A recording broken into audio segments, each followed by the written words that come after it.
A row of mugs sits on the shelf. Each one depicts a human figure. A dark-skinned woman grinning amidst mysterious symbols. A broad-shouldered man shoveling potatoes, and others. A little ring. Though cheerful, the images on the ceramic make you vaguely uncomfortable. There's something disdainful in the way the curves and lines of the bodies were drawn. It looks like the artist is celebrating diversity, but underneath, he's just making fun of these people.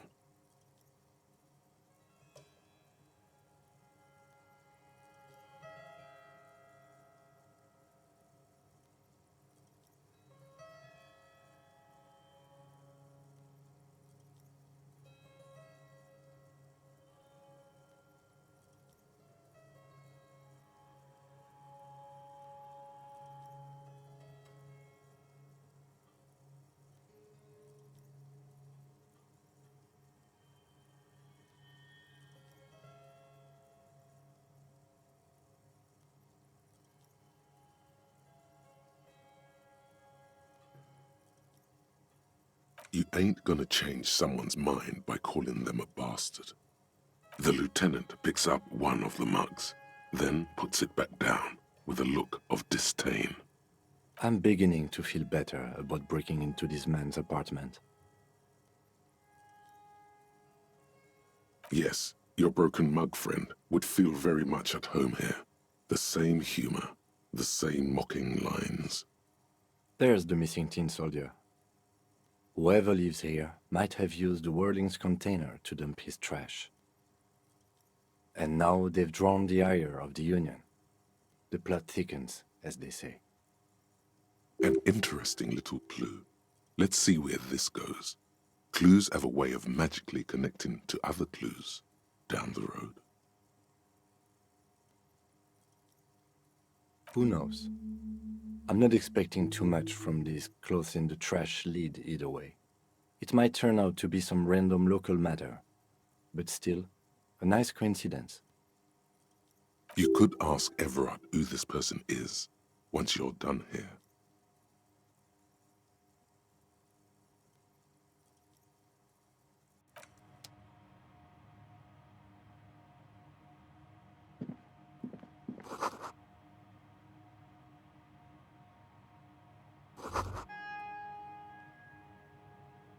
This is the flag of Revachol, the suzerainty. This isn't just one sun, but there are little suns dancing around the big sun. This is the sevenfold sun miracle. It's an optical atmospheric anomaly the first settlers saw. Happens in cold weather. 6 small suns around the big one. This complex halo phenomena is how old Revachol got its flag.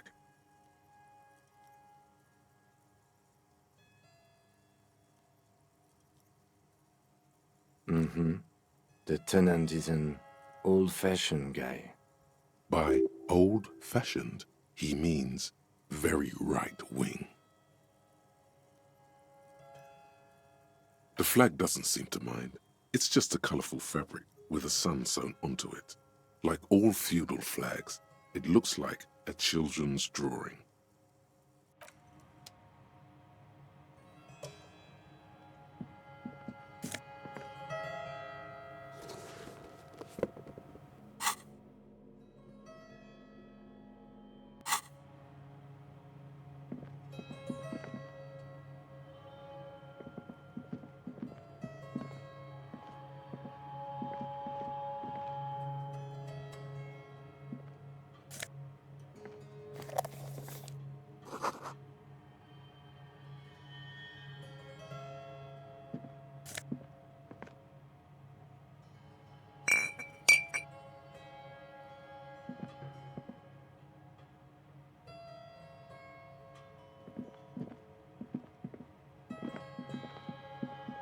A row of mugs sits on the shelf.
a ceiling height window. You see 2, maybe 3 bushes grown into a single thicket over a period of circa 50 years. It's nothing as before. What's this weirdo cop doing now? I think he's trying to find dirt on us, in our box. It's what they do, Shanks. Did you know policemen are sometimes called pigs? Wow, no. I hadn't heard that. Yeah, because they like to sniff around in dirt. He's just trying to sound clever. He has no idea what you're looking for, nor do you yourself.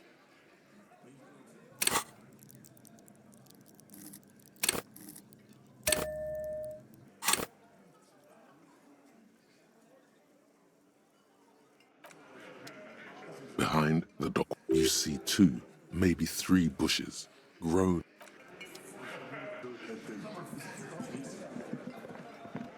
I've got nothing to say to you. Why are you...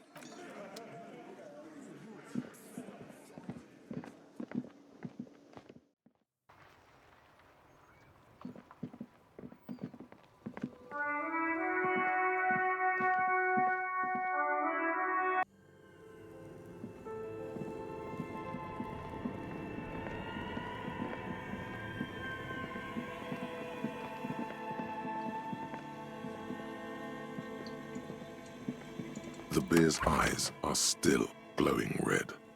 It's guarding over the freezing corpse hidden inside its belly. You touch the dead man's body. His skin is cold, light blue and silvery in the light of the fridge.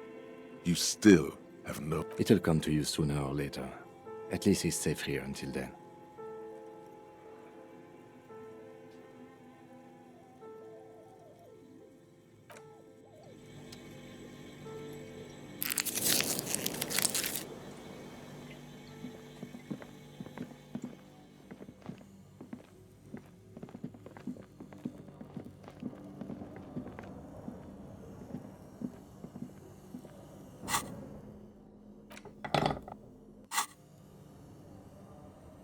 This orange machine is dead still.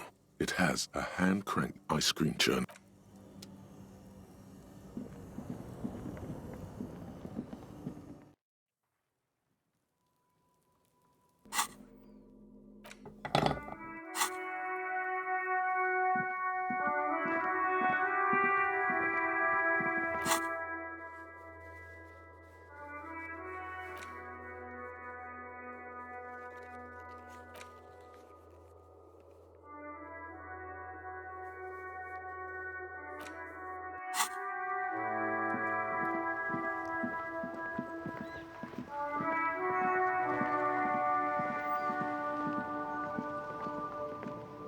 Inside, you see a set of steering levers, a radio microphone, a pull-out toolbox, and the soft glow of the fuel preheater gauge.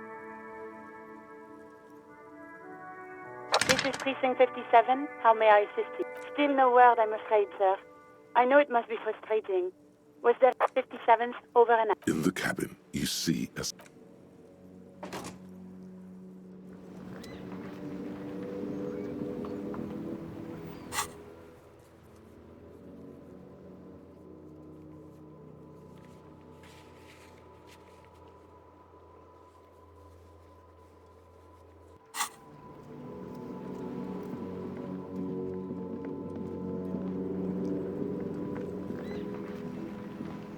I, saw you poking around in Lady Driver's lorry. She in trouble?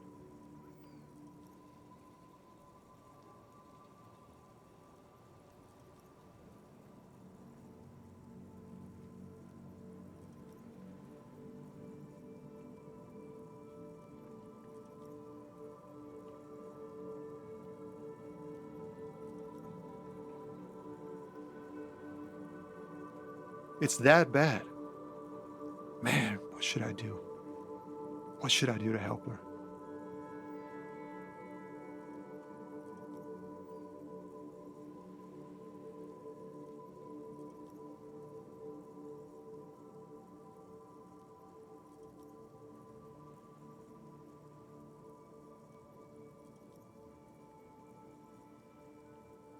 Yeah, maybe I should just keep my head down and work on my rhymes while I can.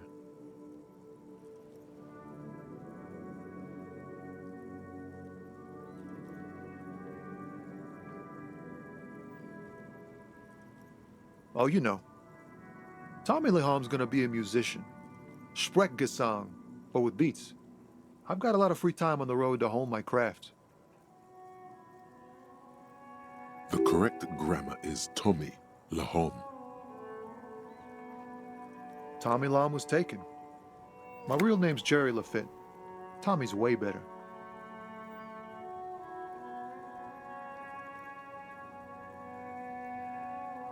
The man taps his fingers rhythmically against his arm.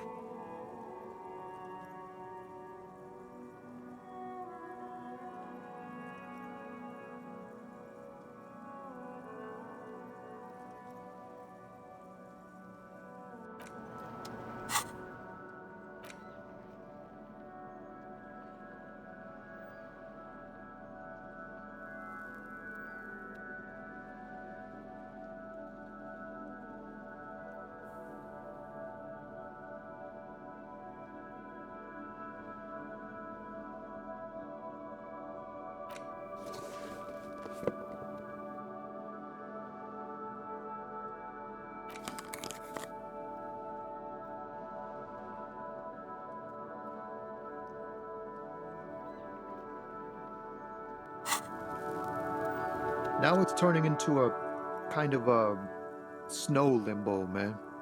What's on your mind? Ease into it. Don't go too far. This seems like a personal matter. Cool, cool. We all want to know each other's woes and all. But people, man, they have slippery souls. Just like that, he slips out of your reach. It is possible the yelling didn't help.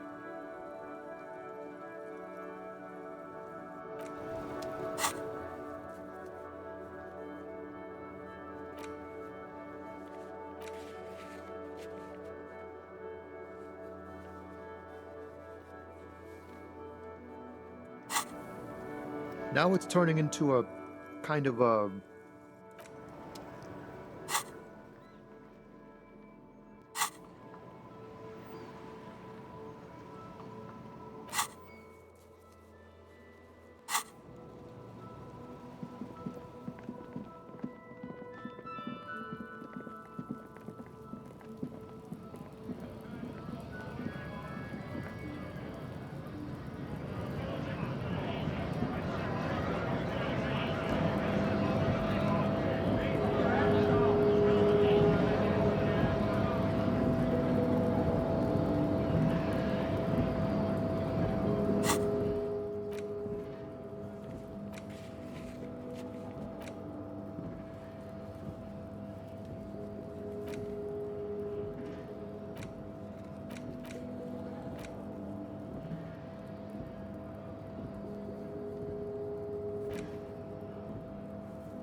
The scruffy-haired little boy kicks a stone while the other watches him do it. Yes.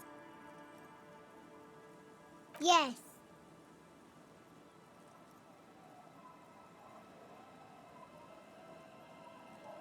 It doesn't look like he knows what that means. The scruffy-haired little boy kicks a stone while...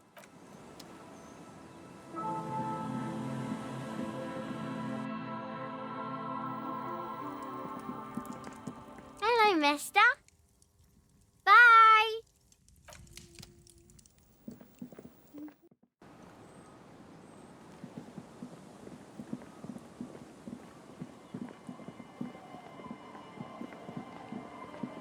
Uncle.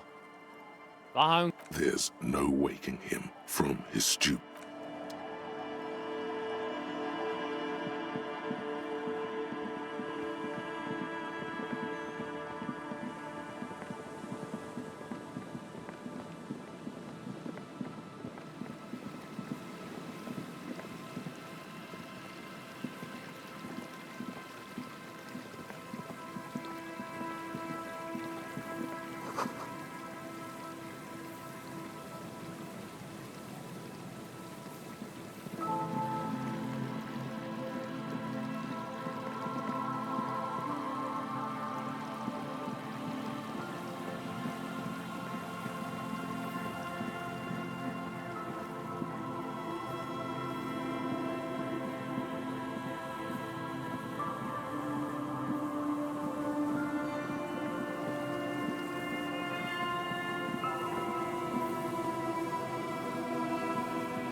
And Mikhail noticed the windows, especially with how there are no windows on the south side.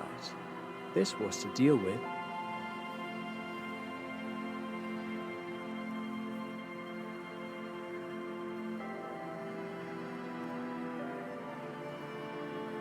You officers, come to investigate the historic subtext of West Martinez? I'm Tran Heilostam. You must be Kim Kitsuragi, right? I was just telling my son about this building. Not a lot of people realize the historic significance here. Very rich in hypertext. Nice to meet you.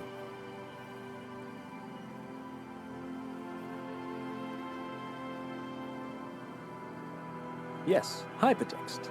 Young Carp and the collection of cultural hyperlinks.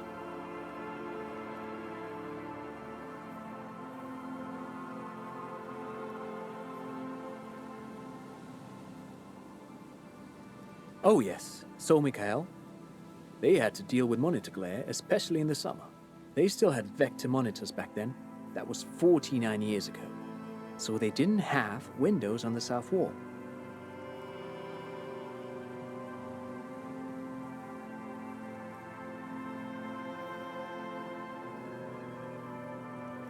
No, I can't say that we've met before, but I've heard of Kim, of course. Mikhail, say hi to the officers.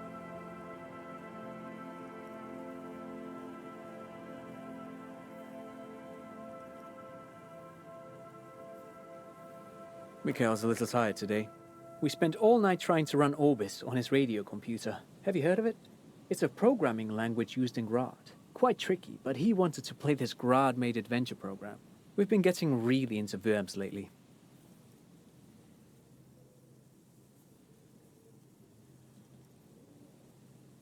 The man speaks in the artificial cadence of a professor, or someone who's been on too many radio shows. But I assume you're not here for giant worms when there are so many real things to see. Just as I was telling Mikhail before, this is where the Coalition landed in '08. We could be standing on what is the most interesting landmark in Revachol West.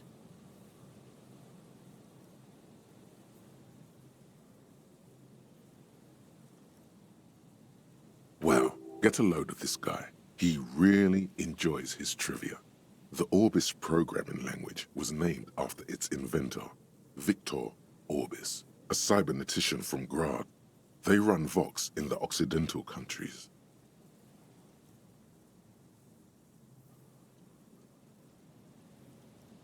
Aha! But it's not just any empty old building.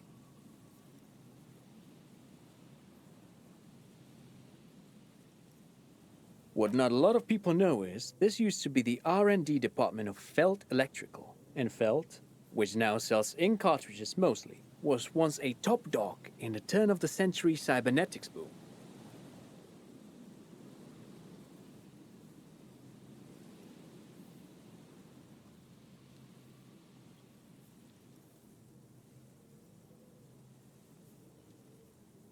It looks old and weathered, with seagulls picking apart its stone and metal carcass.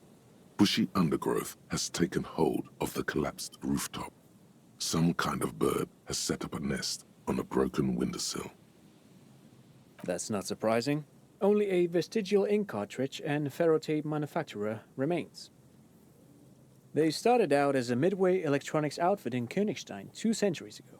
After an aggressive move to Revachol, Feld became a global player in the emerging personal electronics market of the pre-revolutionary era. Still, Tricentennial was beating them in business machines. But Feld had an ace up their sleeve, or should I say they were developing an ace up their sleeve. I'm mixing my metaphors here.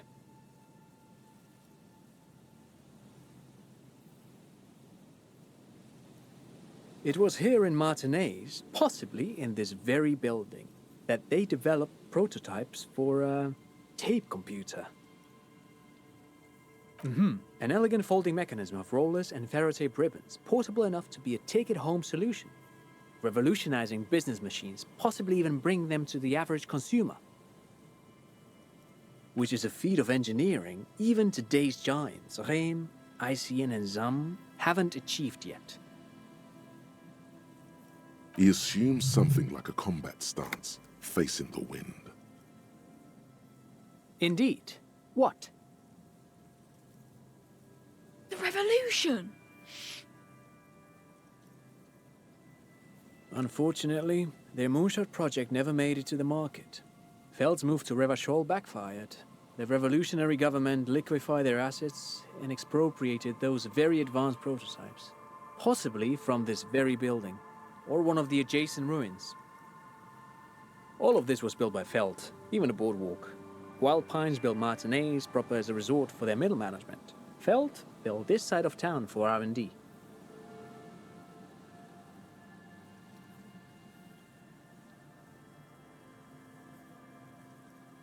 Yes, they even built a pleasure wheel, but that got destroyed in the war.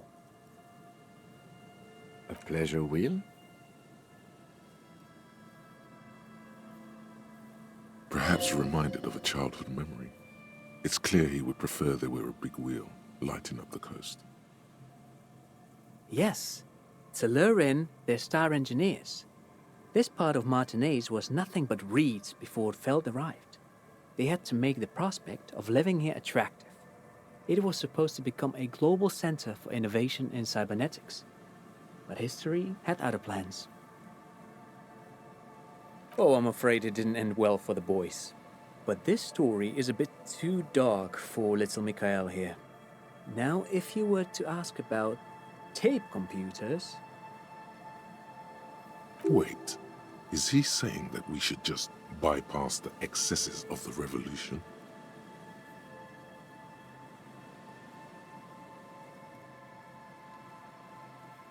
Tape computers.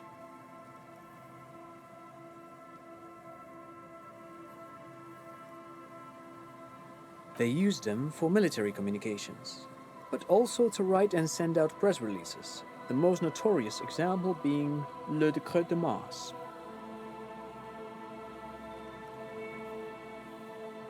What's the Mars Decree? I mean the radio transmission sent out to news agencies and world governments by the newly created Commune of Revachol on the 7th of March in the year 02. A short-lived legislative foundation for a short-lived utopia.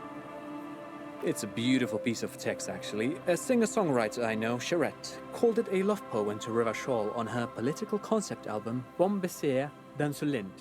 You should read it. Every local library in Revachol stocks a copy of the decree.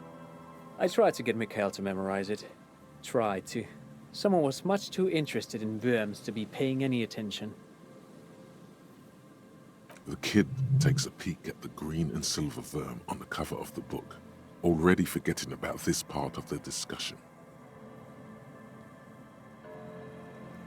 Actually, no one knows. No one even knows what a computer made entirely of tape would look like. But word has it, they were very elegant, exquisite, alien-looking turn-of-the-century hardware. Buckle up. 10 years ago, I did a little freelancing, I guess you could say. I was a special consultant for an exhibition at the Wompty Dumpty Dum Center in Vredefort, Oranje. It raised the same questions, and we had lengthy discussions with Paul Ockerman, who was head curator at the time. This was before the twins Keith and Guy G. Wait, did he just say Wompty Dumpty Dum Center? What the hell is a Wompty Dumpty Dum Center? And who the hell are Keith and Guy Juiced? The Wompty Dumpty Dum Center for Contemporary Arts. The exhibition itself drew on Lagerman's notion of memory, and so there were some parallels. That's why the head curator, Paul Ockerman, chose to...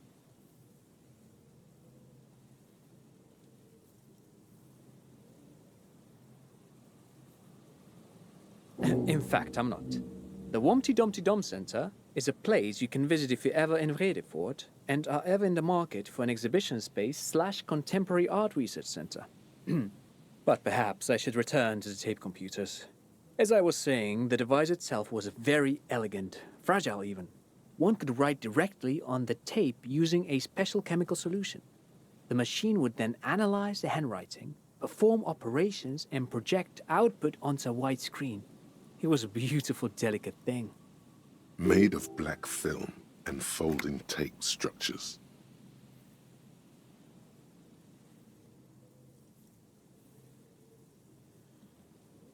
Very, very cool.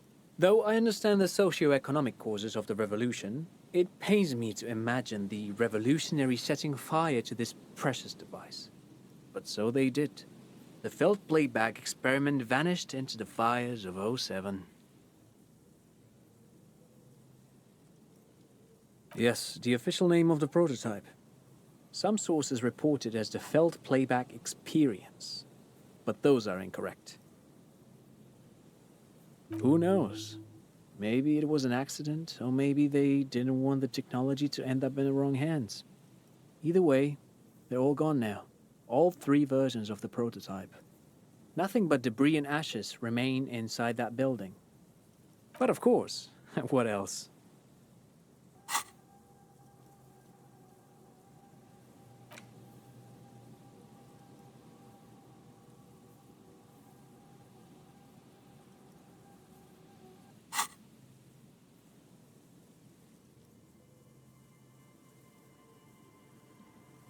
Sure, what's on your mind? But of course, what else? No, thanks to you for having me and little Mikhail here to pick your brain. A very interesting conversation indeed. Pick your brain? If anything, this was rather one-sided. He did the talking. Whatever. Hello, isn't this a fine morning? Hello. I do have some money, yes, but that's not what's really important here. No, I mean, come on.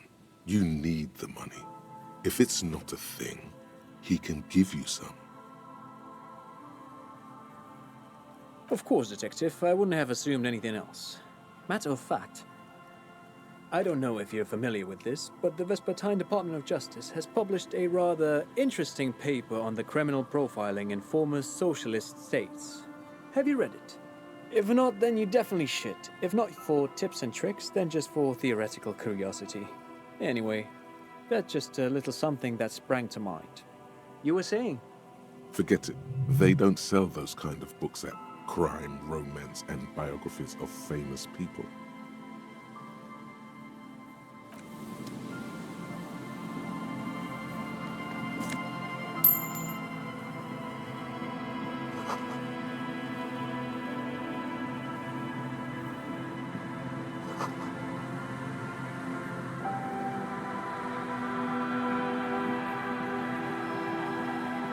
see a once bright mural towering above you.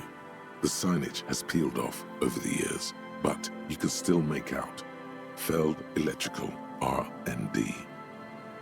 A slogan used to intertwine with the loops a long time ago. Now, only a shadow of peeled letters remains. It says, "Tomorrow is just a whisper away." Looks like tomorrow never came.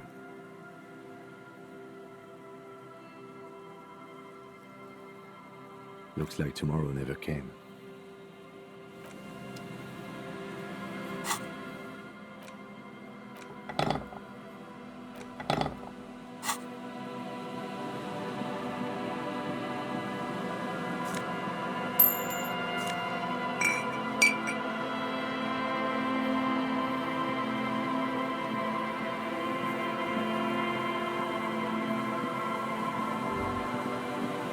The remaining windows rattle from a strong gust of wind. They're covered in a thick layer of grime. They must have been like this for 40 years. Dripping water falls from a high place. All you can see is the shadow of a collapsing staircase. There's rust and corrosion on the bars. They're foaming with it. And a small layer of white salt from the sea. No, I won't even try. You know, I had a partner once. They called him Eyes, because he had to show me things. It's that bad. Well enough, actually. It's odd how that works. I'm no sharpshooter, but I passed my shooting courses 7 out of 10. His hands lead the way when it comes to that. And his shoulders. It's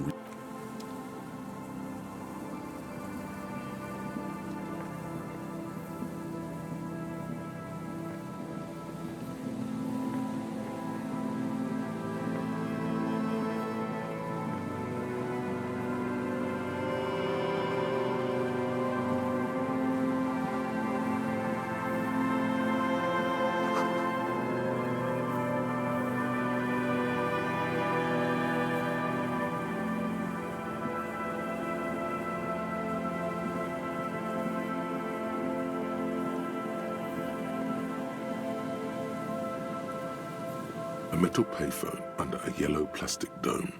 You could use it to call someone, unless you're out of change. You hear the tone. The machine is inoperable. Calling. Still calling. End of tone. Someone picks up. Pierre? Is that you, Pierre?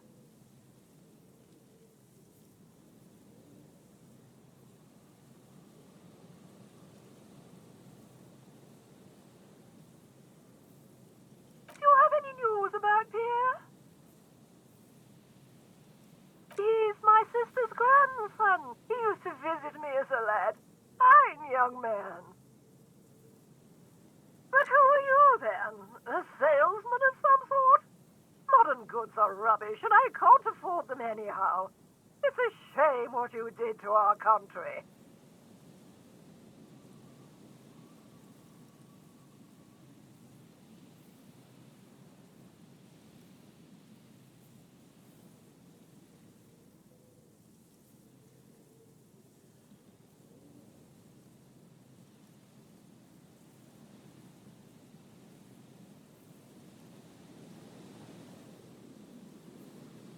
To hell with the police. To hell with you. Her voice is drowned in white noise. Sounds like waves washing a beach. Calling. Still calling. Someone with a masculine voice picks up. Hello, Gerard speaking. Hello, Gerard. Technically speaking, you're electricity. No, what you are is a surprise. Get his wife on the phone.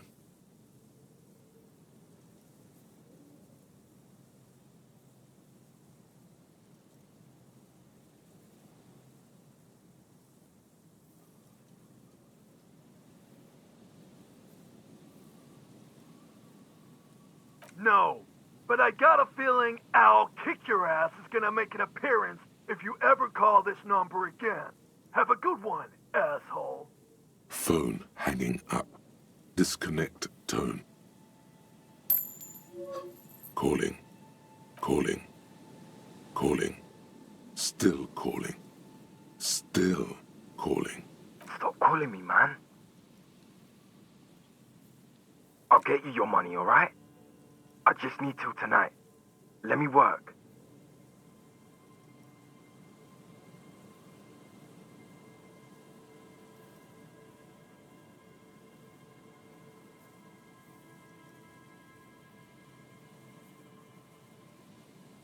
Tethys. Hey! You're not Tethys. Screw you, and don't ever call here again. You're fucking with some serious people. Disconnect tone.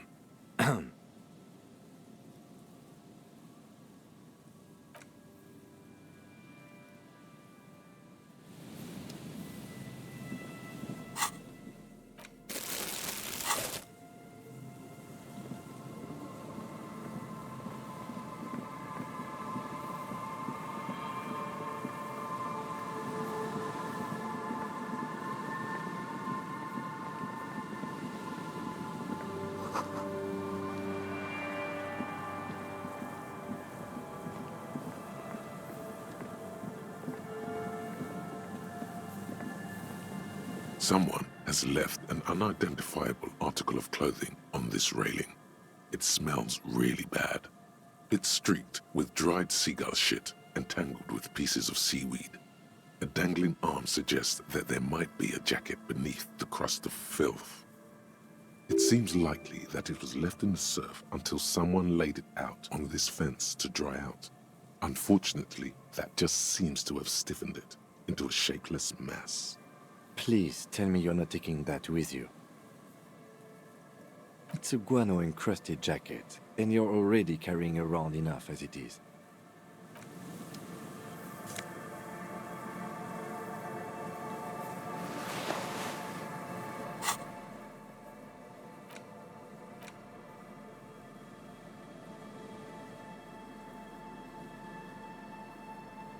As you hold it in your hands, it makes an uncomfortable crunching sound.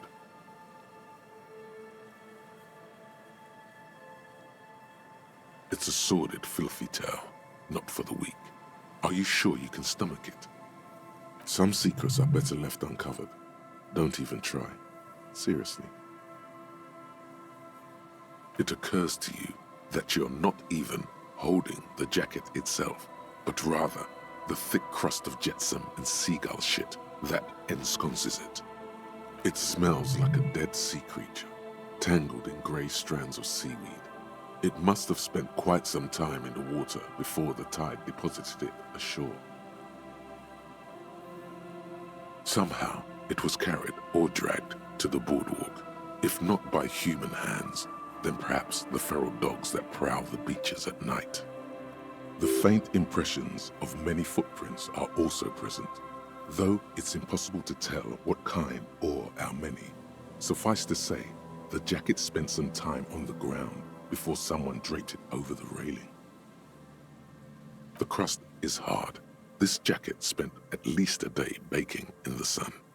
Who knows what happened to it then? It's too late. You've already thought about it, and now your hands are covered in muck.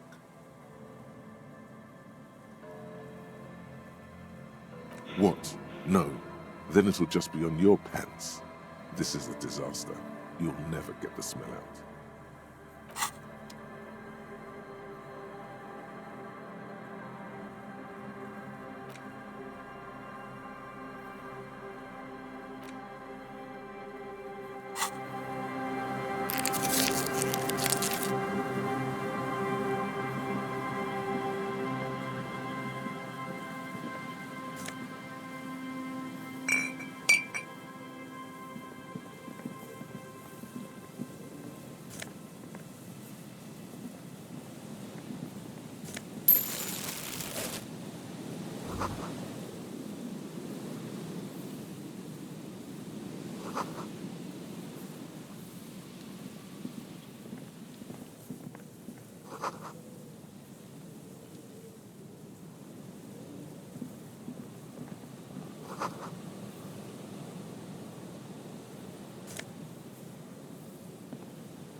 The smell, it's awful and familiar.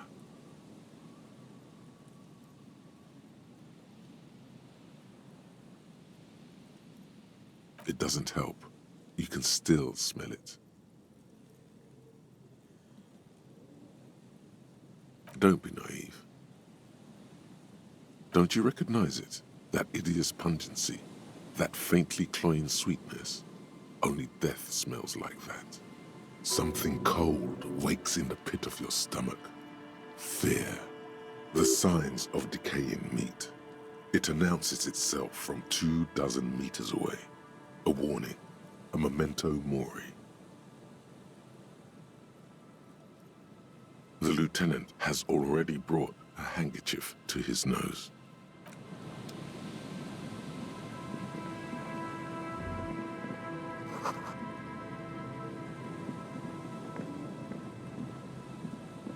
There's some tear, an empty cigarette package, and a crumpled kebab wrapper in the trash bin. 2 empty bottles of Tallulah vodka and a can of black potent porter is all you find. No, there's more in there. Livis strawberry liquor, plus some Pilsner bottles too. Better not pick them up. A tragedy. He shakes his head with genuine sadness. Whoever tossed it here was a heavy smoker. The brand name reads Red Astra. Red Astra is the black market version of Astra cigarettes, known for their high tar content. You see traces of mayonnaise and ketchup on it, as well as a tomato wedge. The wrapper reads Shish Kebab Revachol. It's no older than a day or two. No mold yet. It's hard to concentrate in the smell. The sea air brings some relief.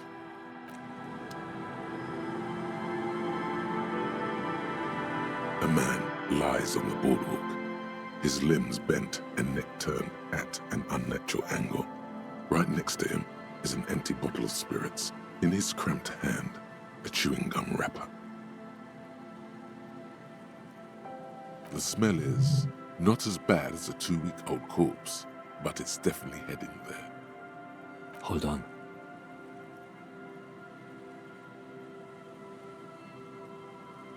Lividity is faintly pronounced. Whoever this is has been dead for 2 days. No longer. We need to investigate. Calm now. Carefully. Just another day. Just another dead body. Breathe. He's wearing mud-caked boots, beige trousers, and an old brown leather jacket with a bright blue lining. There are traces of kebab sauce on his chest. The leather jacket suits him well. It must be custom made. A cool leather jacket with a bolt of blue? Oh no, this sounds terribly familiar. You find some sunflower seeds and a rain-soaked library card folded into two. His jacket feels sodden and heavy under your hand. Good. We should take a look at that library card after this is done. There's some dried blood on the metal bench, right where the corpse's head rests. The floorboards are rotten and slippery wet around the hole. An empty bottle lies nearby.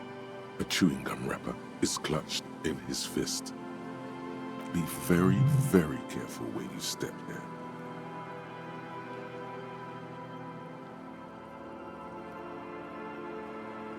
A dried chunk of blood covers the hair at the back of his head.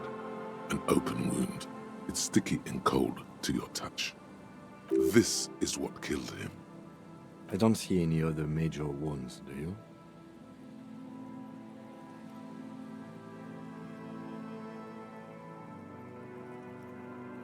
Seems like the head wound was fatal.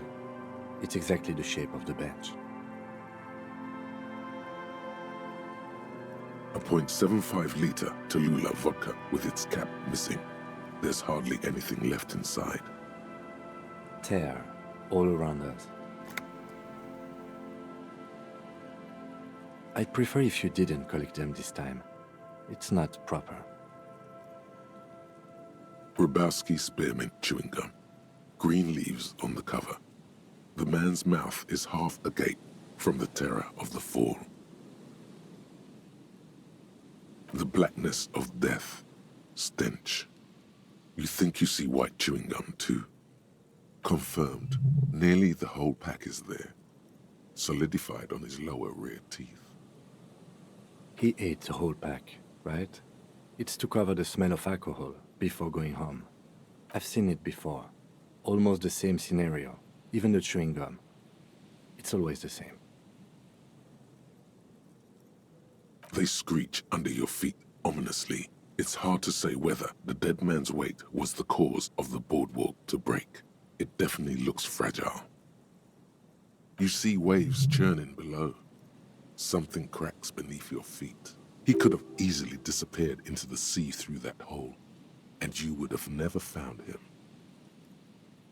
The entire boardwalk creaks in the wind as you take a step back. The man has fallen through a crack in the boardwalk and hit his head against the metal bench. Coagulated blood covers his black hair. One of his feet is still dangling through the hole. A bad fall. It might have been dark outside. This place is a minefield in the dark. When damp, these boards are really slippery. Even a sober man could lose their balance here. His expression is dull, like the sea behind him. Drops of water shining on his mustache. His eyes, empty and wide, look frightening in their frozen gaze. Height, 170 to 175 centimeters. Curly hair, stout build. Age, approximately 50 to 60 years. Looks like one of the locals. He'd have to know this spot to come here. You don't just walk over here. But that's just a lazy assumption. What do you think? A dead working-class man with a bottle in his hand? Don't deceive yourself. You know who this is. The woman you met at the book stand? Why do you think it's her husband? Because it's the most working-class death you've ever seen.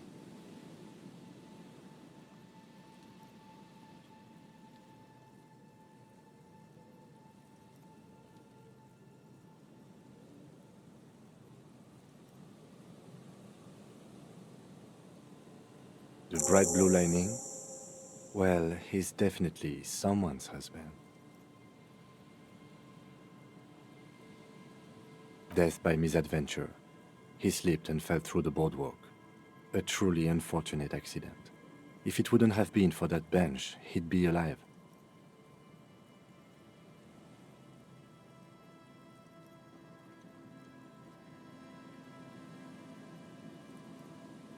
Oh yes.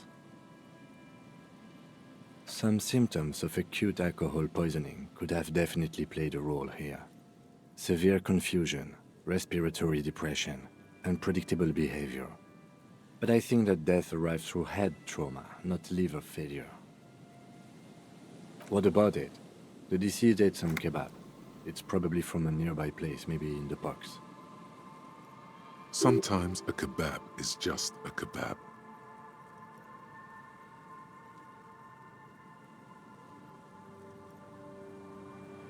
They'll seal this place off after the news reaches the coalition officials. I doubt that they have enough resources to actually repair the boardwalk. Not that sealing it off would keep anyone away. All it does is keep the city council's hands clean. No, I don't see anything that points in that direction. For now, let's treat this case as a simple, albeit sad, accident, unrelated to the murder case. Agreed. If this somehow converges later, why not? But keep it simple for now. It does seem to be a pretty straightforward misadventure, although there's still a question of identifying the body. From where I stand, I can see two options. We either take the case and follow the leads to identify the body on our own, or we report back to the station and leave this for our colleagues to handle.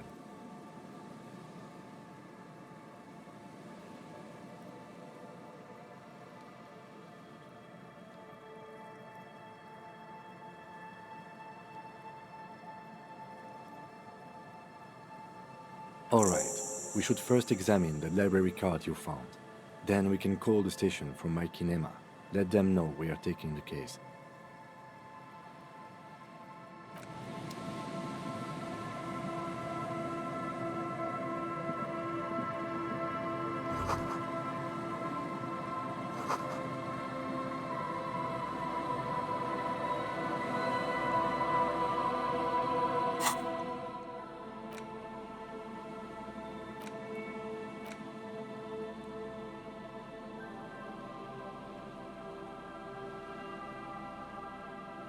The library card is folded into two and still slightly wet to the touch. The front side reads, Central Jamrock Public Library Card, issued to Billy Mejean, expires July 53. Billy is a unisex name. Could be the deceased or his family member. Whoever owns this card is an avid reader. You find a list of books written in blue pencil. Radio thriller. Stand a little less between me and the sun. Most of these titles seem to be in the sci-fi genre. If lost, please return the card to the library. Dial 005 02 55211 or visit us at Moreau Street, 78, Jamrock. Good. We should give them a call from my kinema. See if we can learn anything about Billy Mejean. Good idea. There was plenty of information here to go by.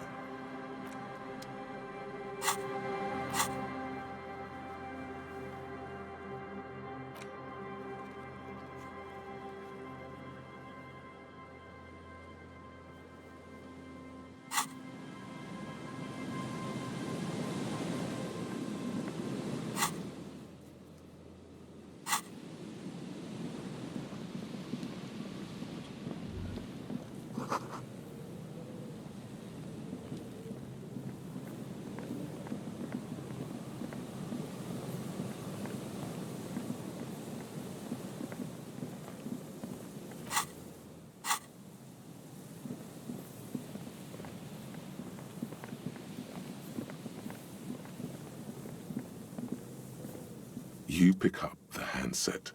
There's a tone. The machine is operable.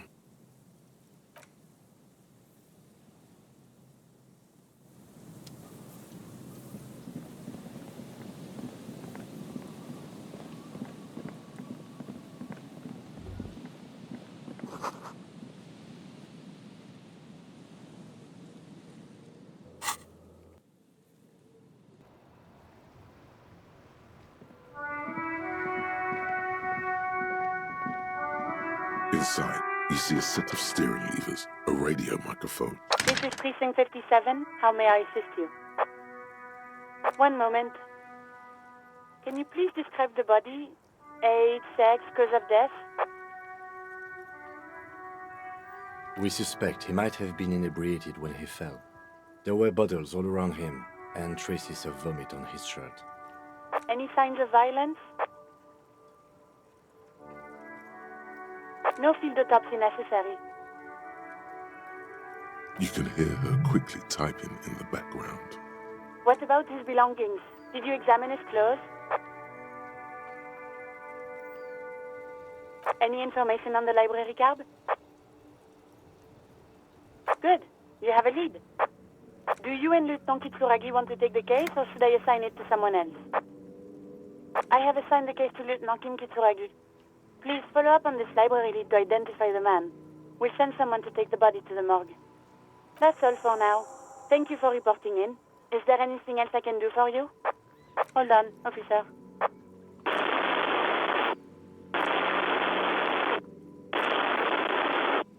I've got Central Jamrock Public Library on the line, and I've already introduced you to their librarian. Connecting the call in 2, 1. Yes, this is Central Jamrock Public Library here. How can I help you, officer?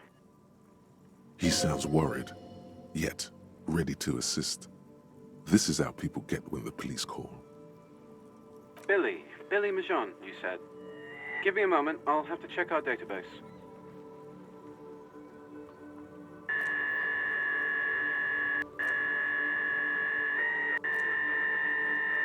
Yes, hello, are you still there? I found Billy Majon's home address, is that alright? No phone number, unfortunately. They're too poor to have a phone line. Here we go, sir. Rue de Saint-Ghislain, 33B, apartment number 20. It's in Martinez, I believe. Cape Side Apartments, it says. That's all. That's where the smoker on the balcony lives, isn't it?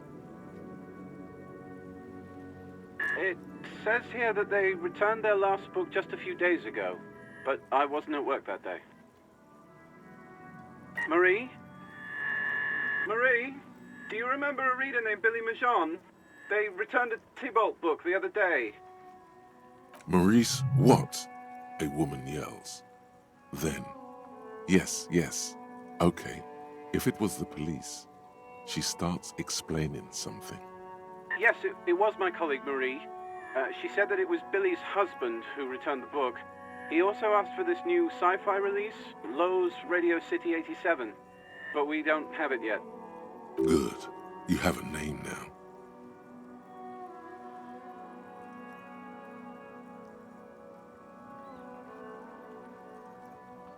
Marie knows Billy. She's been working here longer than me. Sometimes her husband returns some books for her. And then goes for a little drink later. On the lookout. Sorry, no. Marie only knows him by sight. Marie? She said it was an older man, and that she's pretty sure he'd had a drink or two the last time she saw him. 1 second. Sorry, Marie wasn't really paying any attention to that. Happy we could help. Goodbye, officer.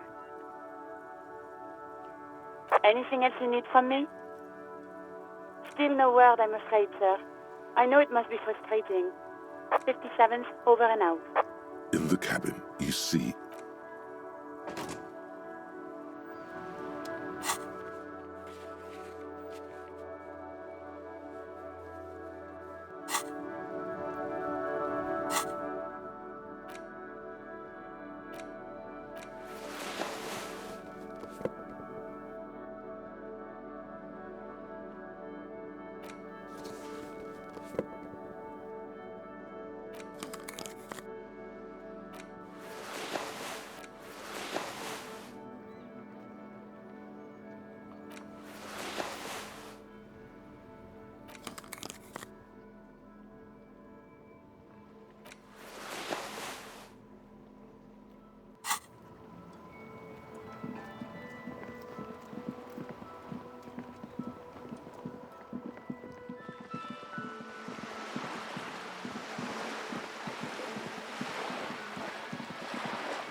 Give me a moment.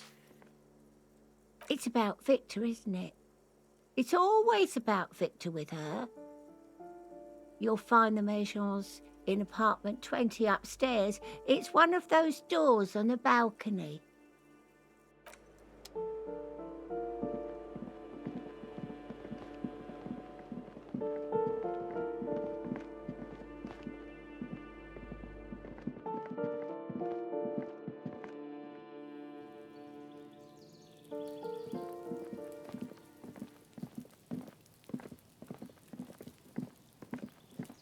A weathered brown door.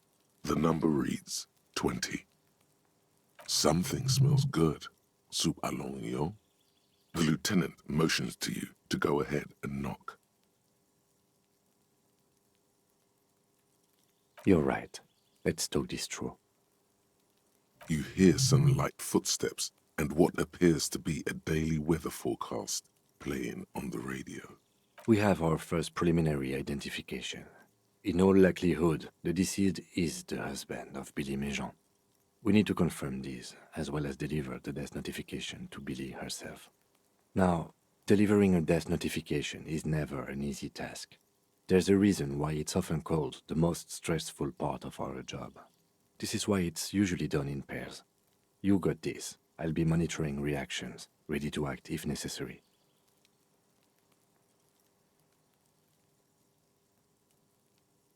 Dad, just don't say that you know how they feel. You don't.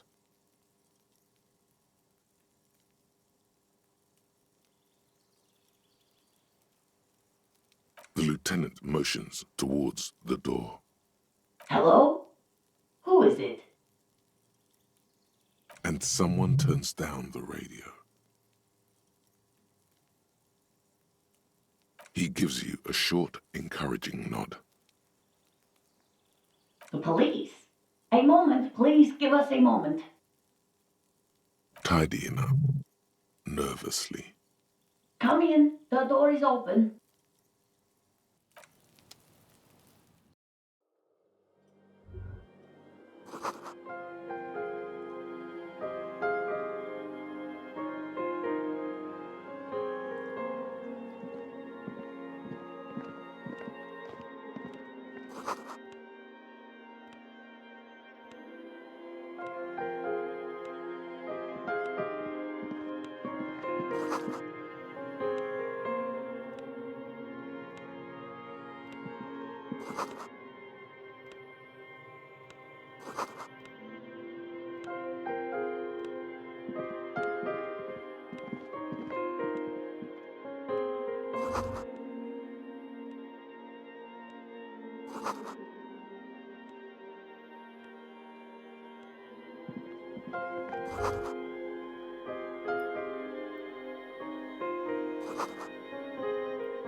It's you from the book stand.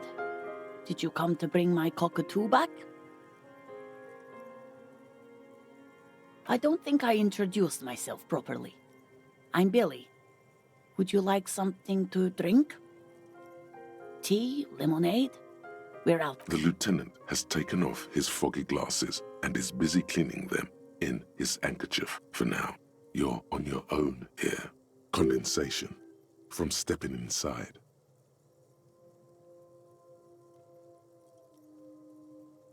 Is this about Victor, my husband? Is he in some kind of trouble again? I can come pick him up in the station if that's what. No, this is something much worse. Is he in a hospital?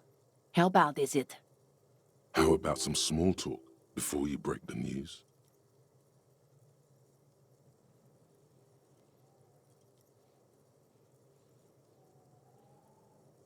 It's me, Victor, and the kids here. We have 2 daughters, Jenny and Jolie.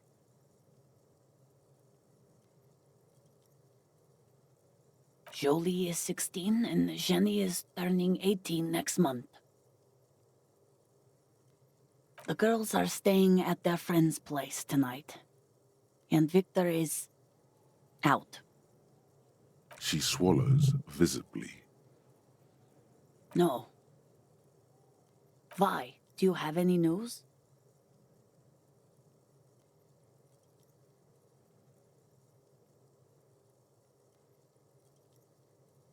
No. I guess I'll find out when he decides to come back home. It shouldn't be long from now. He's never gone for more than a few days. Oh, it's in Jamrock. The one at Mayrow Street. I don't know the official name. Central Jamrock Public Library?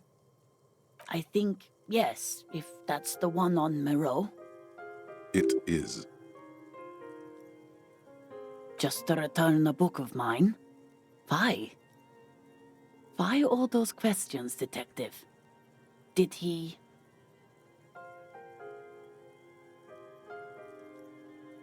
I think it was, Thibault's The Glinting Curve. It was pretty good. His old leather jacket. It's just your average brown leather jacket, but he bought it as a teenager, so... No, well, the lining is hand-sewn. It's blue. I tried to make the thing more weatherproof since he's running around with it in the middle of winter. She folds her hands across her chest. People got to eat. What is this about? Why are you suddenly asking me about my cooking?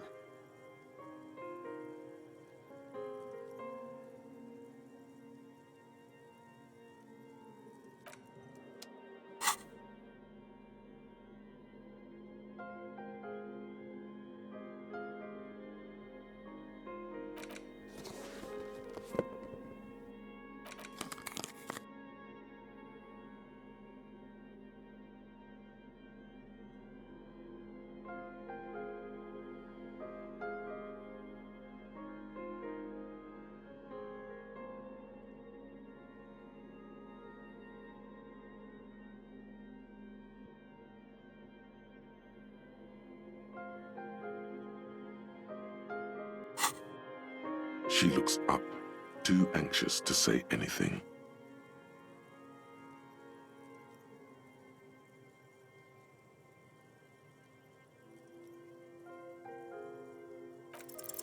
You've done this before. Just keep your focus.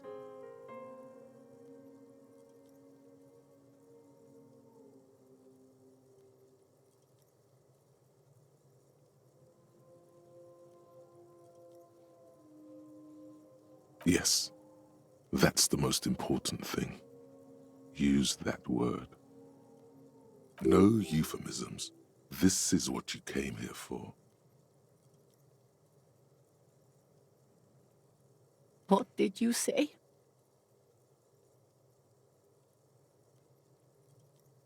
Oh.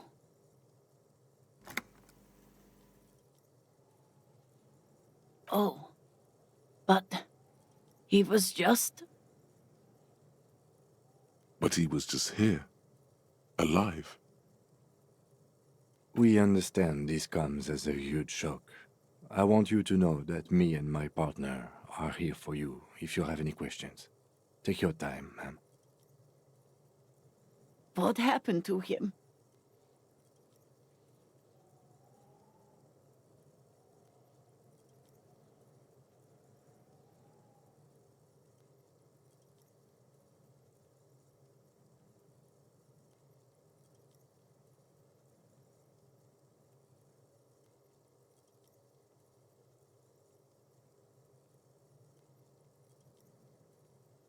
Was he drunk?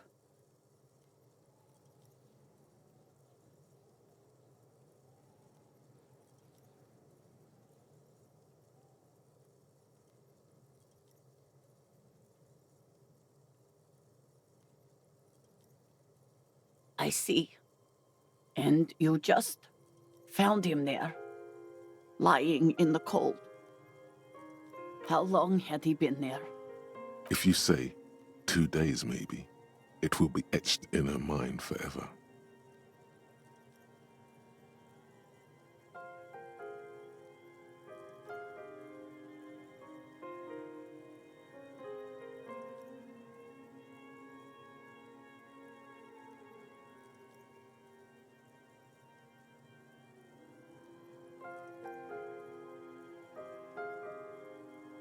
She blinks, eyes welling up with tears, as her hand starts searching for something from the pockets of her dress. The handkerchief.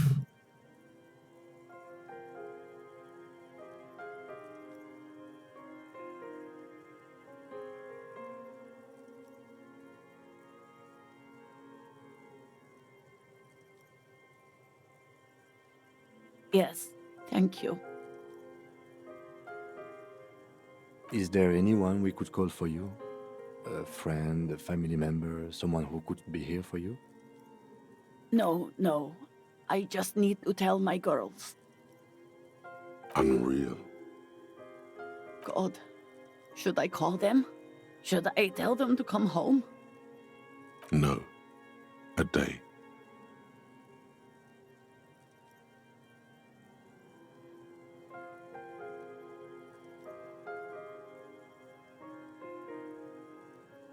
Good. That's probably the right thing. Thank you. Just tell me, what do I need to do next? Where is he? Can I see him? We've taken him to the city morgue. The local coroner will be contacting you shortly to arrange the funeral. Here's his number in case you want to contact him earlier. A very good call. Is there anything else that the RCM could do for you? No, I'll call you if something comes up. I'm still... Thank you. Thank you for telling me. I'll call if... We should step outside and talk.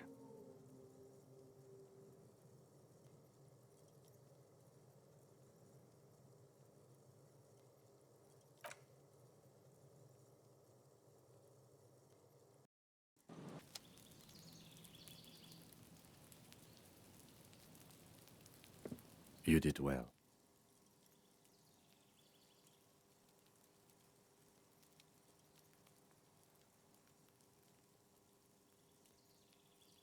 I'll call the station when we're finished with the day, and let them know the name of the deceased. They'll manage. That's it. We should get back to our case now that our duty here is done. Let's go.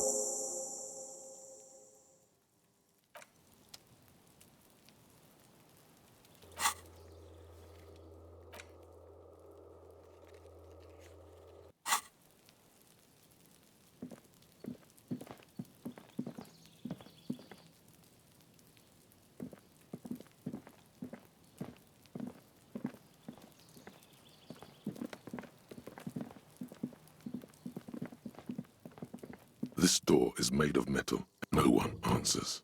Let's go. There's nothing to do here for us anymore.